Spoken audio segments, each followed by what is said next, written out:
So our first case is a 44-year-old woman who presented to us for seeking for refractive surgery. She had a stable refractive error of more than 1 year, and she's been using glasses since 12 years. She didn't have any history of contact lens use. On examination, her anterior segment was within normal limits, but in the posterior segment, she had a small central macular scar due to myopic macular degeneration. Her past medical history was unremarkable. And her previous glass power was a -10 spherical with 0.75 cylindrical at 32 axis in the right eye, improving to 612, and -8 spherical in the left eye, improving to 6-9 parts. And her Okay, present here, access. Dr. Tulsi, I'll just interrupt you here. So what might be nice here is, like, I'm just trying to improve your presentation so that when we do this for a bigger audience, then, it can be more complete. Okay, so if we mention macular scar and everything, then it may be worthwhile to actually show a slide which contains a clinical fundus picture, like from the DRS or something, and an OCT macula, so that we can justify that, because see, this will leave a question in the people's mind that whether this patient should be doing refractive surgery at all or not. So when we Yes, sir, mention sure. some positive finding, then it's always good to then show something which supports it, for the better Okay, of. sir. And number two, instead of saying previous glasses prescription, you can mention saying currently using these glasses, and you can also mention the duration for which she has been using it. That always Yes, sir. gives a better message than what saying that previous, because previous glasses prescription only means that, for example, if patient went for cataract surgery or something, we mentioned PGP or something. I prefer to use the term current glasses prescription, so that might be okay. Go ahead. Yes, sir. And her present acceptance is -11.75 spherical with -0.50 cylindrical at 50 degrees axis in the right eye, improving to 6-9 parts. And in the left eye, -8 spherical, improving to 6-9 parts. Her pentacam report showed good corneal thickness of 571 and 570 in the right eye and left eye respectively. But she had low anterior chamber depth of 2.22 and 2.18 in the right eye and left eye respectively. And her white to white was 10.5 in both eyes. There were few elevation points also were noted in the posterior float, as seen in the right eye here. And bad maps has shown borderline D value of 1.90 in the right eye and 2.48 in the left eye. And pentacam maps did not show any signs of ectasia as such. And on Chang analysis of right eye showed internal higher order aberrations of more than 0.3 microns with poor DLI in the right eye.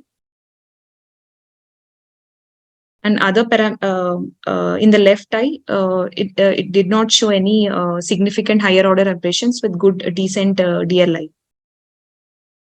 And Dr. Here I also wanted to ask you. Okay, first finish the pachymetry maps, then I'll discuss. And in pachymetry, OCT epithelial maps, epithelial thickness maps were decent, as seen here. Yes, sir. Okay, so let us go back to the pentacam maps and see how much was the decentration of the thinnest pachy from the corneal vertex or from the central of the pupil or whatever, because that has a lot of significance. Remember when you took that class for pentacam? Yes, you sir, mentioned. yes. This was the pentacam of right eye. So it normally shows the thinnest pachy. First of all, that how much it is thinner than the central pachy, and also you had mentioned some figure that this much is more than 10 microns, a difference of more than 10 microns. Okay, so here it's only 4 microns, and also you had mentioned about how much it can be like X and Y axis, how much it can be off from the center of the pupil or from the corneal apex, which is considered okay. Remember? Yes, sir. If it's less than 0.5 mm or 500 microns, it is considered normal, sir. So here, see, it is almost 1 mm on the x-axis and 0.5 on the y-axis. You know? Yes, sir. So this is one thing. So I felt that it was quite decentered. Now, Decent.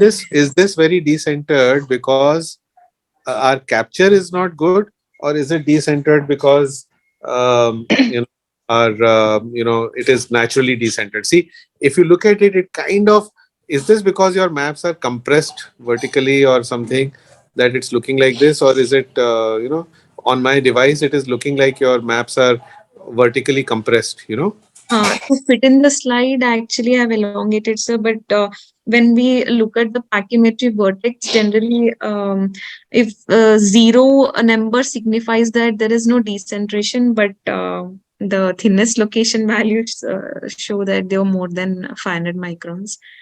Mm. So, Pretty sure. sir, I'd like, I Huh. mean, when we look at the decentration of the thinnest point, we are mainly looking at the Y. So, if Huh. its superior decentration is more than 0.5 in the Y axis, not so Huh. much in X, that's when it becomes significant. Right. Of course, the scans which she's put up are a bit stretched. Right. So I Also, think that both things are there. It's stretched, so it's looking funny, but otherwise, also it is like decentered, because see, all the maps are showing the same thing. If you look at the front elevation, the rear elevation, and the pachymetry, they're all showing that skewing kind of a thing towards the temporal side. also, sir, the abnormality, the red flags which we are seeing on the balance could be Uh, because of the smaller white to white. right. I It's just remember you telling me 10.5. this. Yeah. But also, if you look here, see, the other thing, if you look here, is look at the top right map. That is because the Belling's maps are technically centered on the thinnest pachy, not on the not on the corneal vertex or corneal apex or the center of the pupil. See, so if you notice there, the center of the pupil is quite far away from the, because these are Yes. concentrically made on the thinnest pachy rather than on the center of the pupil or the corneal vertex. So even that here is looking quite significantly off. Can you see? I mean, the Yes. pupil Yes. It's marked on very the dotted decentered. line is quite significantly decentered. So this itself is also not a very uh, good kind of thing to see. Anyway, so for this white to white thing, what you were mentioning, what is the usual thing that we use as a cutoff? Like how much beyond which point? Like for this patient, what is the white to white? 10.5 in both eyes. Oh, so see, that's also quite small. Hmm. Is this white to white on the pentacam or on? How much is the white to white on the pentacam? Yes, it is 10 Pentacam, In, point. yes. And pentacam is very accurate because we use this for our ICL calculations also. So it's quite a small cornea. Okay, so I think this is very important to point out. So let's go on. What about the other eye? Can we quickly see the other eye maps? Okay, this is the other eye. Yes, And this is here the also left the side. similar finding is there. And Bellines is also showing the same thing, I think. Let's go to the next slide. Yeah. चलो ठीक है. So I mean, this we should keep in mind that small white to white can be one of the important reasons for this to happen. Okay. And the epithelial maps are looking very good. I still Yes. don't know whether epithelial maps, if they're absolutely normal in the face of such a thing, whether we should consider that as a exclusive, it should be used to exclude abnormal corneas. Can we exclude an abnormal cornea based on the fact that the epithelial maps are normal? Will it stand up in the medical legal court of law or not? I'm wondering. So if you have an abnormal map on Bellin maps, but you have a normal epithelium thickness map, not showing any signs, what would be more important between the two? so I don't think we've reached that point where we can totally, not totally, but kind of ignore pentacam. It's so ingrained and inbuilt in our, uh, Hmm. even if the epithelial maps appear to be normal, I Uh, don't think we can ignore an abnormal pentacam. yes, agree with So that. this is always going to be complementary rather than supplementary in Mhm. epithelial maps. Basically, what we need now is one more device, is like OCT based, not Scheimpfler based. OCT based corneal imaging with all the maps derived from it might be the way to go. Something like what we saw on the iStar, but the resolution I was not star. that. But maybe we are getting the Anterion for a demo next week, and we'll see if that is able to give us more information. Anterion is supposed to be really good with corneal maps based on OCT derived maps. So let's see. Okay, let's go on. So when we see the patient's parameters in a nutshell, she was a presbyopic. She was in presbyopic age with high refractive error, more in the right eye than in the left eye. and her best corrected visual acuity was improving till 6-9 parts in both eyes. She had good pachymetry, and posterior float had elevation points, and bad D was slightly more than 1.6.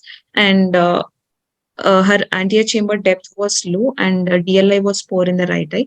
So, considering all these parameters, when we assessed about the best procedure to be offered to this patient, um, these were the probabilities we thought of, with RLE in the right eye and smile extra in the left eye. And also, there is another probability of offering smile with undercorrection in the right eye too.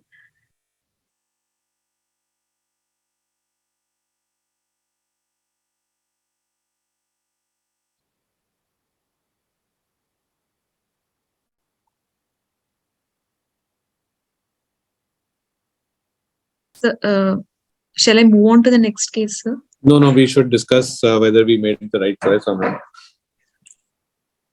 I'm not sure because I agreed with Dr. Prichika's observation the other day that why not just because of the uh, possibility of a small white to white contributing to those bad maps, what would be the correct way to deal with this patient? Can we go back to your previous slide, like where the summary was there? Yeah. Dr. Ruchika, what's your thought now? Like we've kind of gone through the whole thing all over again. Patient is a presbyo. I'm not sure what would be the right. And you did mention that suppose we undercorrect the right eye. The only thing is that when we are faced with a suspicious map, even if we know what the suspicion is because of, first of all, doing a very high correction is a little uncomfortable for me, like going beyond 10 anyway. Right. So that's Right. one thing which, because we are obviously subtracting more tissue, and if it's a potentially weak cornea, then that can always be a bit of a situation like, doing a big correction. So LASIK, I would definitely not do for this patient because that would weaken the cornea so much more than smile. And in the right eye, if we had to do a 10 diopters of smile, Dr. Tulsi, do you have that handy with you? That thing which I gave you, which contains that how much tissue is removed for each diopter of smile that we do. Yes, sir. Can you check how much tissue we would remove if we did a 10 diopter smile with a 6 mm zone?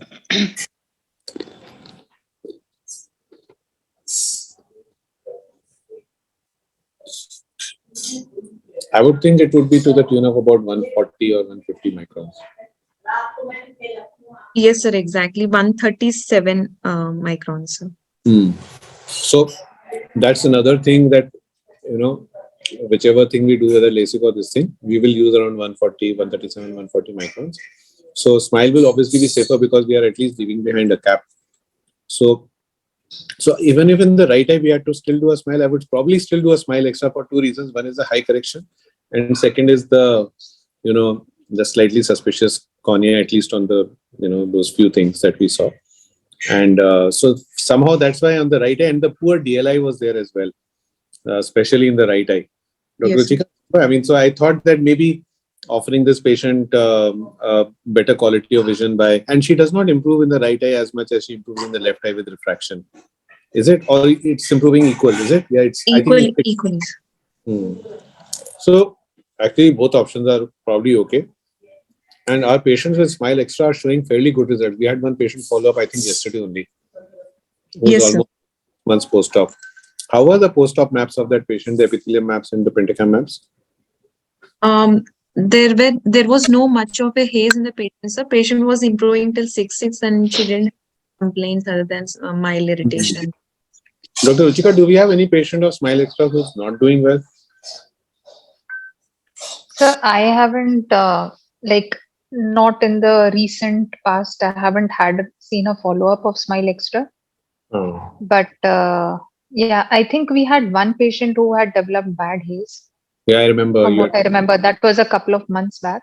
But after that, I haven't seen any. But did that patient settle down eventually, or? So not sure. Okay. Dr. Tulsi, tomorrow what you can do is please pull out the data of all the patients that we have done Smile Extra for, and just collate the post-op data that how those patients are doing refractive wise, pentacam wise, and their general outcome wise, and how much follow-up we have. Maybe we can even publish our Smile Extra proper results if we have decent enough. Like if we have more than 10 to 15 patients, There's no Yes. harm in I think we have at least 5 or 6 patients now. At Yes, sir, least more than that, sir. more than that, no? So tomorrow, if you can just pull out the data of all our Smile Extra patients and how much is the follow-up, minimum follow-up and maximum follow-up we have, and how is their refractive outcome and how is their pentacam outcome, like on pentacam, how are they doing, and maybe even epithelium, and maybe we can even call back these patients for a follow-up if they haven't come for a follow-up for some time, just to complete that documentation, you know? So, Dr. What would be your final choice for this patient? I mean, should we go with Smile Extra for both eyes and under correction of the right eye, which is a good option? Or so I think both options are correct actually. But maybe would you have anything against the refractive lens exchange in the right eye? So actually, my observation has been that, like mostly, I would say 50 to 60% of high myopes generally show up with a poor DLI.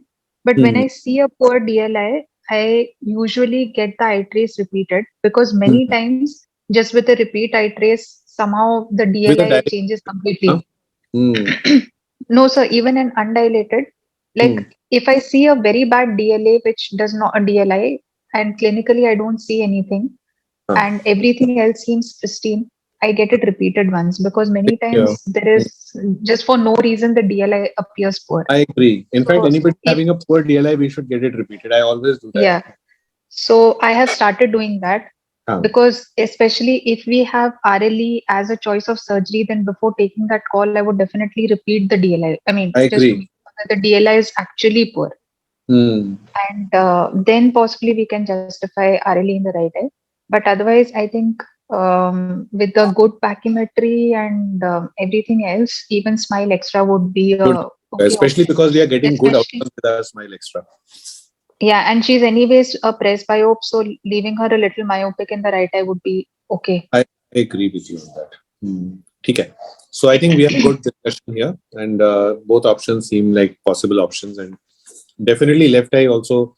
Smile Extra would be my choice for sure, and right eye I would choose either of the two depending on on that day what I think is right. Okay. So okay, let's go to the next one. So also in this one thing I wanted to ask that Hmm. like as a choice, one option has also been mentioned like smile with undercorrection. So how Hmm. much undercorrection are we thinking if we are not doing a smile extra? Because as we thought that there was a suspicious posterior float also. So we Uh-huh. were still thinking of doing a smile extra anyway, even if we are planning on a little undercorrection to leave a little myopia in the right. So see, So Smile will not allow you to go beyond -10. yes, sir. On the Visumax, the highest you can treat is -10. So I don't think we have much choice. We'll end up treating this patient for a -10 if we are doing, -10, and then and we'll we'll do leave, a smile extra for that. we can correct some small astigmatism along with it, like maybe 0.5, whatever cylinder was there. Yes, And sir. patient was also using -10 as the previous glasses. Yes, Yes. sir. So patient may probably be fine with that. You know, Okay, sir. that's the thought. ठीक है ना? Sure. So, Let's go. yes. So our next case is a 31-year-old gentleman who had stable refraction of more than 1 year and no history of contact lens use. And he's been wearing glasses since 12 years. And on examination, his anterior segment was within normal limits. And also posterior segment did not show any treatable lesions. And his acceptance was -19.25 spherical with -1.75 cylindrical at 50 degrees axis in the right eye, improving to 6.9, and -17.50 spherical and -2.25 cylindrical at 140 degrees axis in the left eye, improving till 6.9. And pentacam report shows good pachymetry of 599 and 588 in the right eye and left eye respectively. And AC depth was decent with 2.84 in the right eye, 2.89 mm in the left eye. And white to white was 11.8 in the right eye and 12 in the left eye. Quad maps and bad maps were within normal limits with no signs of ectasia.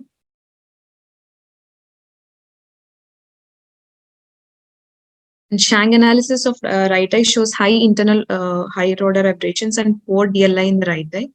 And left eye trace was unrecordable even after dilatation. So DLI couldn't be captured by the machine, and epithelial thickness maps were decent. So in a nutshell, when we look at the patient's profile, patient had very high refractive error, improving to 6.9 in both eyes, and pachymetry was good, and residual stromal bed thickness was falling less than 300 when we calculate for the refractive error. And DLI was poor in the right eye and unrecordable in the left eye. Anterior chamber depth was decent with 2.84 and 2.89 in right eye and left eye. Don't call it decent, otherwise somebody will catch you. Yes, The recommendation for ICL by the company is 3 mm. So the lowest they permit is 2.9, but we set our own limits as 2.8. But that's off label. Ideally, you are not supposed to go below 2.9. So when you say 2.84, and you can say that was borderline. Yes, sir. Okay. So these were the options we considered for this patient.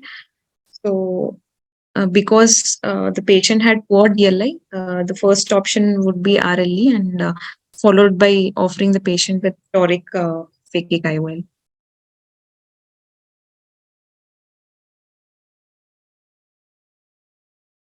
So actually, how would you decide between toric ICL and RLE? Like, what would you not just DLI, anything else that you can use as a criteria? Patient actually had poor DLI and also a lot of higher order aberrations, internal higher order aberrations, and also patient did not have any retinal pathologies. So, and also patient was a middle-aged male. We can also consider RLE in this patient, or a phakic IOL would be the second option, what I think from my side. No, patient is definitely not middle-aged. He's 31, poor fellow, he's still young. So I would call somebody 50 years as middle-aged, maybe, if at all. So also, I think what you're saying is all good. I mean, it's all correct. Dr. Chika, any comments? Then I'll say what I want to say. What are your thoughts? And Amrita also, what are your thoughts?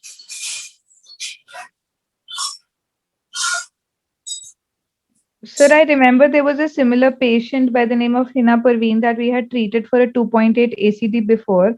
In her case, also her refraction was around 19 only. But I think it gives us a fair chance of, because it's a myopic patient, so it does give a fair chance of maintaining the accommodation if we don't do a RLE for this patient.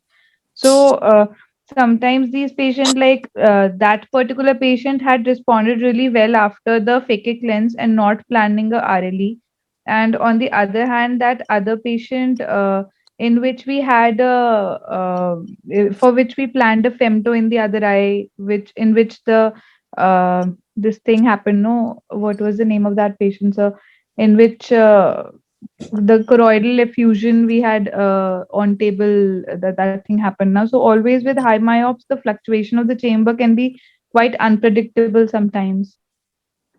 Yeah, so you're right. RLE should be taken very seriously. Should not be offered very easily to a patient because the risks are always there. And what do you think? Why we were not able to capture DLI in the left eye? Or in fact, why were we not able to capture the aberrometry at all? I mean, we could capture only the topography. The higher order aberrations, but in the right eye, it was too high. What I felt, so like even after. Maybe that is the reason why the eye trace was in the Did left we take eye. these on 2 or 3 instances? The right eye, this thing. I remember advising to be repeated again, and you had gone yourself also to try and repeat it. And we kept trying to get, captures on the eye trace. That's what I remember.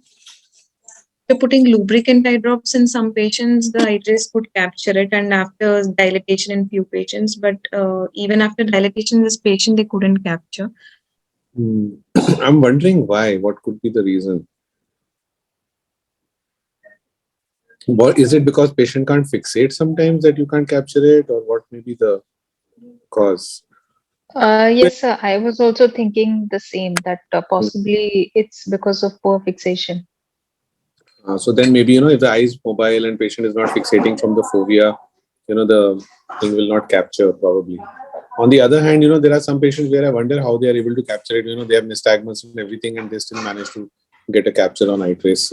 So it's quite amazing that, and at least Dr. Tulsi, this patient, your map is showing that the pupil was not dilated for this particular capture. Because if you look back, the previous one, is there a pupil size here somewhere? Yes, sir. 7.5. Scan size was 3 sir. Pupil size was 7.5. See, Where is the pupil size? it's to the right bottom, above the Yeah, Tracy pupil refraction. is 7.56. Scan is only 3. Why is this? Why doesn't it scan more than this? Like, is it not able to scan more than this, or we had set it to scan only for 3 millimeters?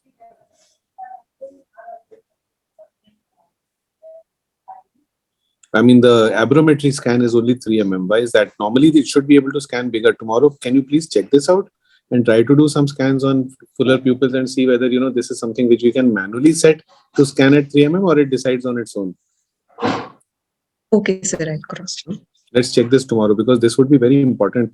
Because see, the whole idea of doing an aberrometry on a small and a dilated pupil is that you can mimic, scotopic, mesopic, and photopic pupils, and see how the aberrations are changing, and you can actually play around with the aberrations. So ideally, on a dilated pupil, if it is doing, it will basically do two things. One is that it allows you to capture on a larger pupil so that you can choose the aberration. Number two, it negates the accommodation also, because you're doing a little bit of cycloplegia. So the difference between the dilated one and the constricted and the normal pupil is that there will be no accommodation at play, in that case, where the you're doing a cycloplegic this thing. So let's just work this up tomorrow and see on eye trace how it works, because I kind of remember that it allows you to change the pupil size by changing it on that top map. So let's check this out tomorrow. Okay. Now here my thoughts, Dr. Ruchika, what would you do for this patient?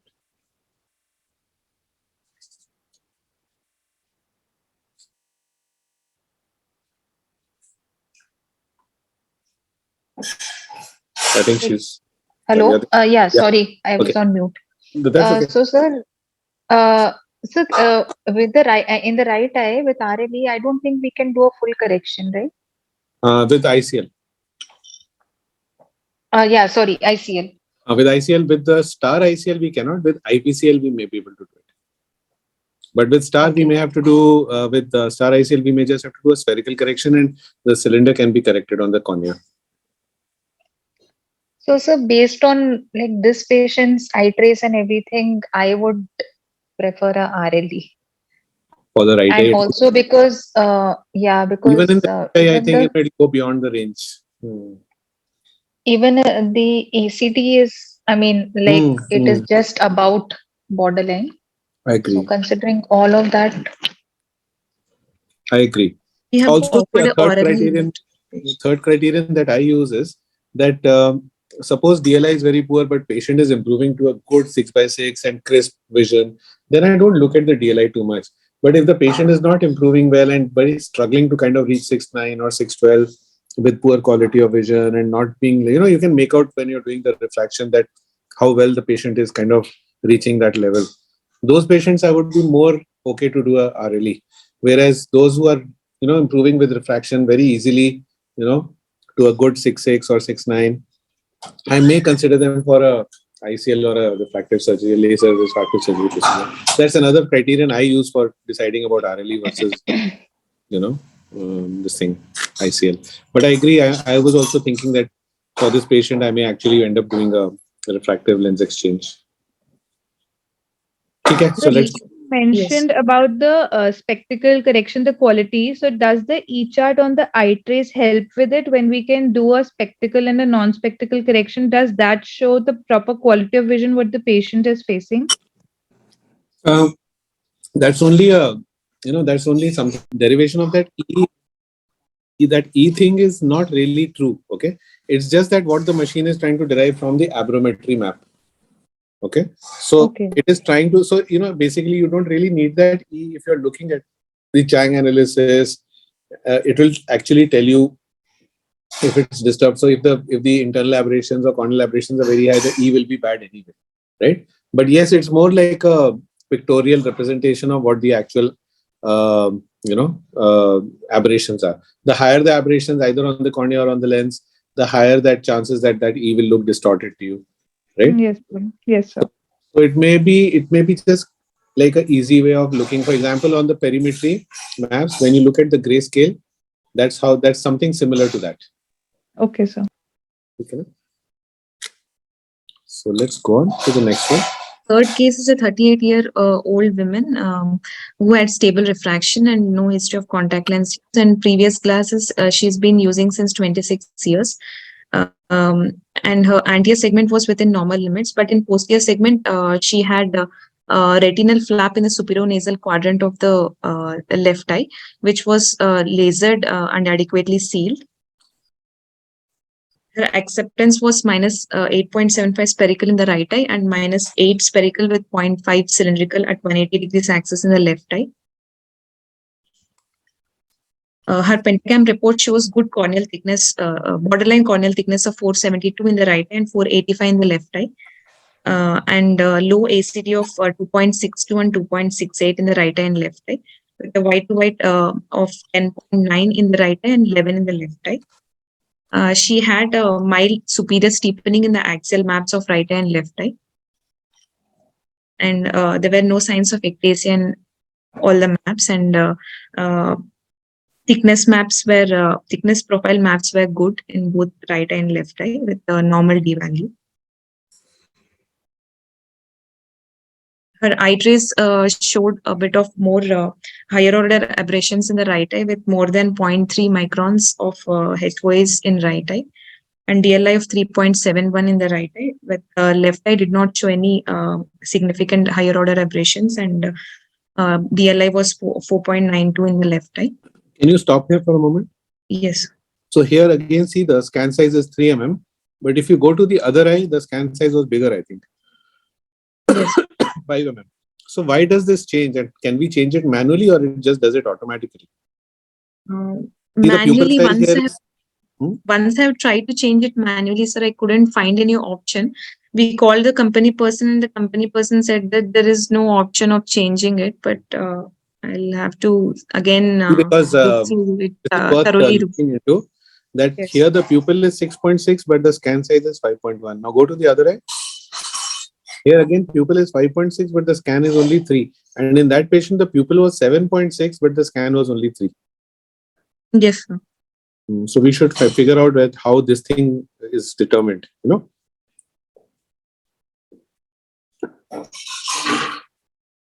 So this is a summary of the patient in a nutshell with high refractive error of around 8 and borderline pachy. And AC depth was low in this patient. So considering all these, we denied corneal based procedure and phakic in this patient. So the options what we offered to the patient was a contact lens trial, and PRK with undercorrection can be done for the patient if the patient was keen enough to have a refractive surgery.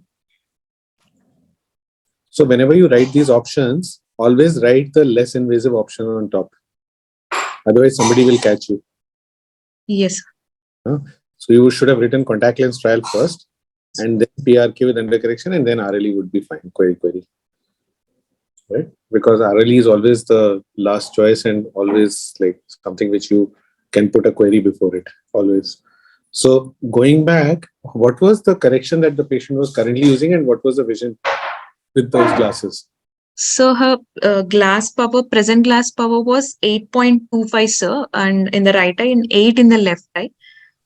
So our acceptance was this, and patient, because the retinal flap was adequately lasered and sealed, and we actually I had a doubt that can we offer after the laser, after the adequate I mean, if the retinal flap is adequately lasered, can we offer a RLE in this patient or not?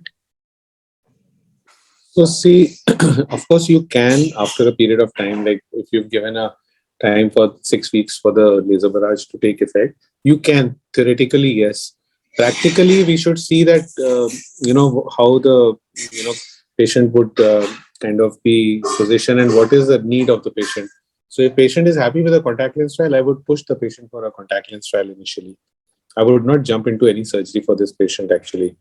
But if we had to Now, the funny thing is that this patient improves to a crisp 6/6, but we still have a poor DLI. That's something which is surprising. And we do often see that with high myopes, as Dr. Ruchika said. So we'll have to take that with a pinch of salt. I mean, only when DLI is fitting in with lots of other things, then we trust DLI. Okay. But when DLI is the only thing which is out of place, then we may not kind of pay so much attention to it. That's what I've understood. But with such a thin cornea, also see your right eye bad maps were not very pristine. Can you go back to that? Yes, sir. Actually, I thought of taking an alternative map, but I couldn't include due to time shortage. In the right eye, actually, in the other map, it was around some 1.8, sir.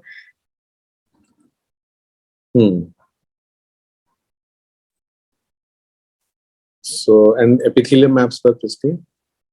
Yes. So this is your epithelial maps are actually showing a thicker epithelium than usual, is it? How much is it? 58? 58 and 59, sir. Why would this be? Some epithelial hyperplasia in a thin cornea. This is again something which intrigues me often, and I don't have an answer for it. Dr. Ruchika, can you, I mean, what do you think some patients with thin corneas have thicker epithelium?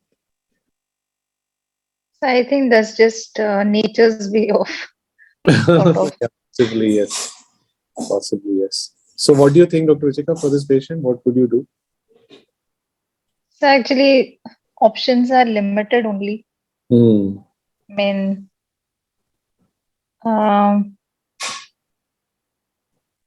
so in LVP, I don't they think I would. Surface, you know, they don't hesitate to do surface on such a patient. Right.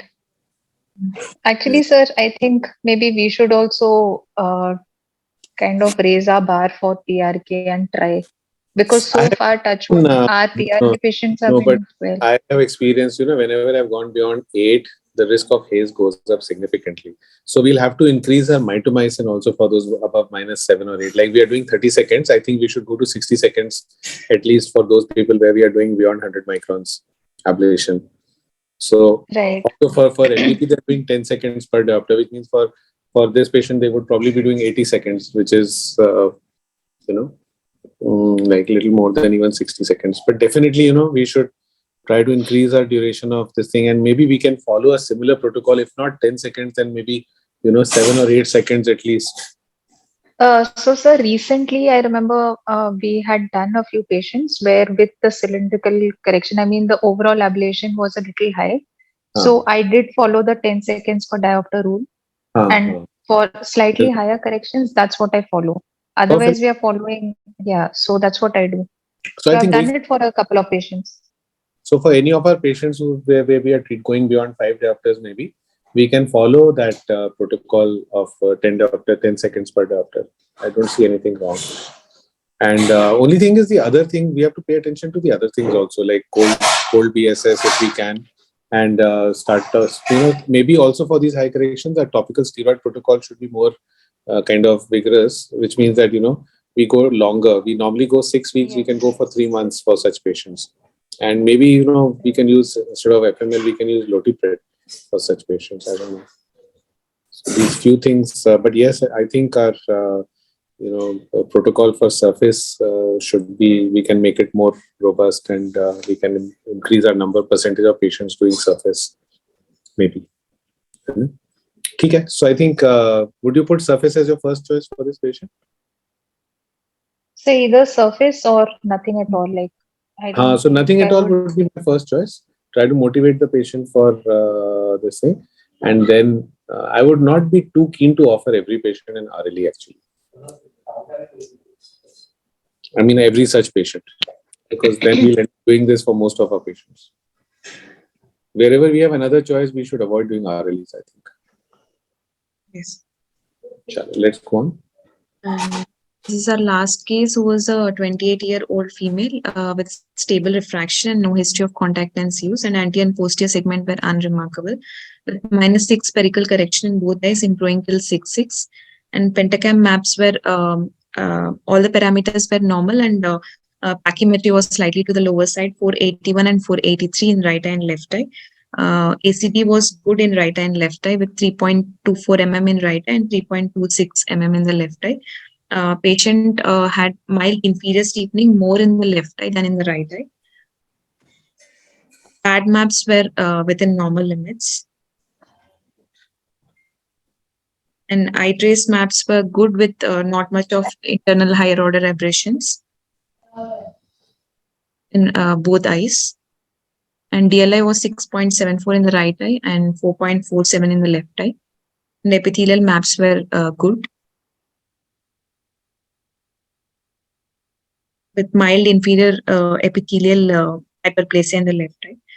And in a nutshell, the patient had moderate myopia with the pachymetry of 481 and 483 with good AC depth. And so considering all these, so these were the options we could think of for offering the patient.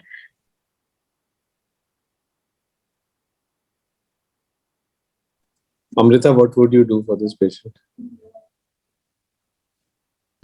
Surface, preferably because of the lower corneal thickness available, and also that the hyperplasia, a little hyperplasia that was shown on the OCT maps was not very significant. So I think still PRK remains a choice. Would you do trans-PRK or epithelium debridement like alcohol assisted or brush? So trans PRK, I think. How much is the asymmetry? Like vertical, I mean, one area is showing significant, like almost 59, and another area is 51. So this is something that you have to look at. If your epithelium is uniform, then trans-PRK is a better choice. If epithelium is not uniform, then a brush it might be better. Here it's mostly uniform, except maybe one area which again is worth repeating. Just one, So, yes, sir. also, I would strongly suggest that when we have such areas, it's good to look at the OCT raw map and look at the area concerned, whether the epithelium, there are any artifacts. Sometimes it's not picking up the Bowman's there because there may be a fuzzy Bowman's. So then it shows up as epithelial hyperplasia because it's measuring more than what it actually is. So always look at that is done by zooming out this, or you mean the you can zoom dynamic this thing in, that and you can even do a repeat scan with high resolution or raster scan and see the thing on that also, that particular area. Okay. Where there is epithelial hyperplasia, and you can manually measure it over there with calipers on the OCT. Yes, so that sometimes we do in that dynamic thing also now when we actually see the different maps simultaneously and we can see, I don't know, sometime Rohit was trying to show us for something that we were trying to map there. So I also agree that this patient we should probably do a surface ablation. And for smile, can you go back and see whether smile is an option? Can we go to the previous slide? Okay. So smile, see below 490, I don't like to do smile, but if the maps and everything was perfect, okay, and the correction was small, like maybe up till 5 diopters, I would still consider it, and then I would probably do a smile extra below 490, like maybe till 480 or something. But thinner than 480 or 475, I would not even consider a smile extra. So that would be another choice, but not pure smile here for sure. And third option was good AC depth. So ICL is another choice. My worry again about ICL is that long term, patients will eventually develop a cataract at some point, and I've started seeing that 10, 15, 20 years down the line they will. Whereas LASIK, they may not develop a cataract at least for the next 25, 30 years maybe. Who knows? So maybe with ICLs, the threshold for developing cataract will be slightly sooner as compared to a laser refractive surgery. So again, given a choice, I might prefer. Dr. Ruchika, would you prefer cornea over ICL over this for this patient, or the other way around? So definitely your surface procedure. I mean, but I think we ended up offering this patient ICL for some reason. I'm not sure why. Tulsi, can you just show the quad maps once again? So I have quad maps, but it is hidden. It is open. So what I noticed was actually on the quad maps, if you see, it's actually, the inferior part of the cornea is appearing a bit hotter, like these maps. But if Also you see the magazine, my screen where I see the pentacams, the color coding is different from this. So very often I've seen that, when we actually see them on the, on the other PPT where we take maps from the pentacam, sometimes I see maps as different from what I remember seeing them as, because my color schemes are little different from this on my map, and maybe they kind of make me more suspicious than otherwise. I don't know. So, Right, sir. So here, if you see the quad maps is showing inferior steepening, but if you see the eye trace, it is showing a superior steepening. oh, yeah. So it's just the opposite for some reason. Mm. Quite funny. So see, now we have the option of getting these maps from 3-4 different ways. One is the Scheinflug, one is the Placido, which is there on the eye trace. We have the option of doing even the Vario, and then we can do OCT derived maps, which we're thinking that will be the future, because probably Scheinflug might go away in some time, and OCT may become the way to get these maps in future. So and I sometimes wonder why they are not too comparable as in this patient. So same, I think also, on Pentacam, what we were talking about coding. So it's very important. I can actually make any map of any patient, which is absolutely normal. I can start making it look like they're bad maps, very bad. I mean, steepening and all. And some very bad maps, I can start making them look like by playing around with those 3-4 parameters, like the scale, the color coding, the scheme that is being used. I mean, if you play with it, I'll show you tomorrow, Dr. Tulsi and Dr. Amrita. You can actually, and Dr. Uchika already knows about it, I think. You can actually play and choose holiday, or you can choose Bayesian intuitive. And one or two of those maps will start looking like they're absolutely fine and normal. Or you can pick up the scale as absolute, or you can pick it as fine or normal or this thing. So if you right click on this place, which is in the middle between the upper two maps, and change the scales, everything will change. So sometimes you have to be careful that use a scale which is neither too sensitive nor too kind of forgiving. So that's again something which I don't know why we have not been able to come to a single scale which everybody uses, because the options of having so many different scales is very confusing. The same maps can look very different by using different kinds of scales. So please be aware of this when using these maps, because even in our hospital, in different rooms, the maps look different. In Dr. Ruchika's room, they look different. On the machine, they look different. In my room, they look different. And in my other room, they look even more different. So let's tomorrow, Dr. Ruchika, can we, as a homework, Dr. Tulsi, can you take the same maps from the 4 computers and let us share with each other that how the same maps are looking? For example, even this patient, just for this patient, open this on Pentacam in all the 4 different rooms and just take a screenshot of the 4 maps like this, like show 2 exams. It should be interesting to see. Right, sir. So I think good class today. I want to do a proper session with maybe 7 or 8 cases and 2-hour session with the open audience, which means we'll invite people to join, maybe 1,500 people, whoever wants to join, and with some good people on board for discussion. But for that, we'll have to first do a dummy run with all our best cases. So I feel Dr. Amrita and Tulsi, we can all present, like even I'll present 1 or 2, and all of us present like 2 cases each. Dr. Ruchika can present, and Dr. Amrita can present, and Tulsi can present. And let's prepare a good session representative of various things, which means that, not just like they should not all be similar cases. They should each have some take home message which is different from the other one. Right. So let's collect 8 or 7 or 8 or 10 cases now, and prepare it for a week or 2 weeks from now, and work on it, and then call a class and, have 2-3 good people on board for discussion like panelists. And we can call it as that big standoff in refractive surgery for dilemmas. And it should be really nice, because I think we'll get a good discussion. So let's start preparing. Okay. Yes, sir. And Dr. Amrita, you're preparing a class for next Tuesday, I think. Yes, sir. And include the Appaswamy and the Orolab also, and the IOC EDOF lenses. They all 3 of them that have a lens on that, and find out which of them has a toric version, because we still don't have a good toric. And in fact, if you can include even the Rayner EDOF, it's supposed to be pretty good. Okay, sir. I'll just find out, sir.